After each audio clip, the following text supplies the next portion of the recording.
You can do thermodynamics.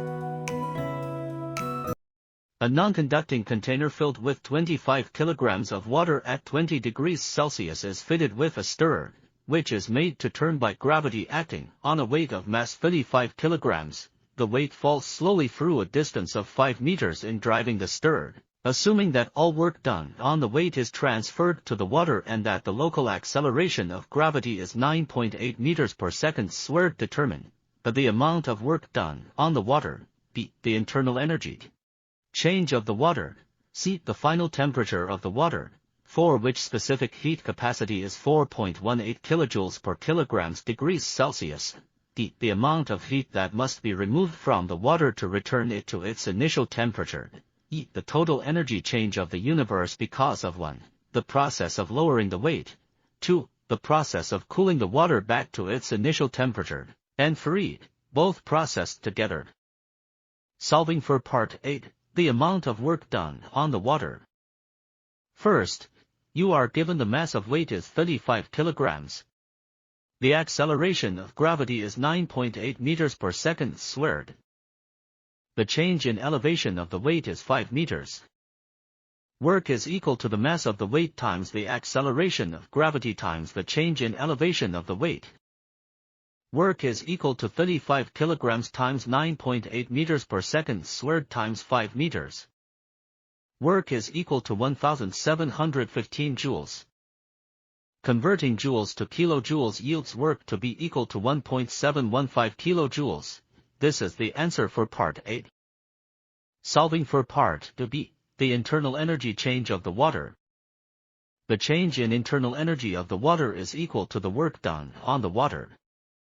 The change in internal energy of the water is equal to 1.715 kilojoules.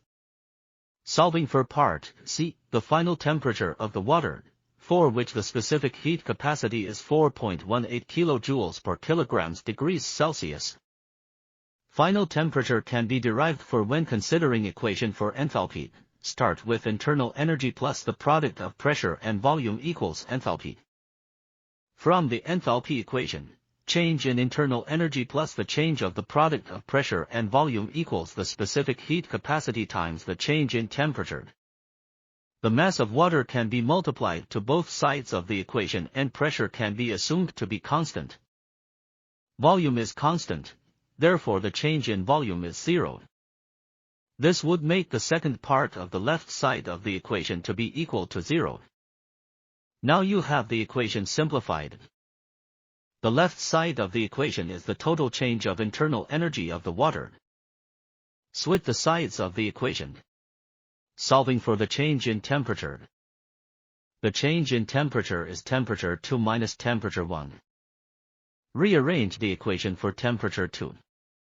You now have the needed derived equation for the final temperature. You have the starting temperature, the specific heat capacity, mass of water, and change in internal energy. Plug in these values to the right side of the equation. Doing the math yields the final temperature to be 20.017 degrees Celsius. This is the answer for Part C. D. The amount of heat that must be removed from the water to return it to its initial temperature, and E. The total energy change of the universe because of 1. The process of lowering the weight, 2. The process of cooling the water back to its initial temperature, 3. Both processed together. The amount of heat that must be removed is the negative of the change of internal energy.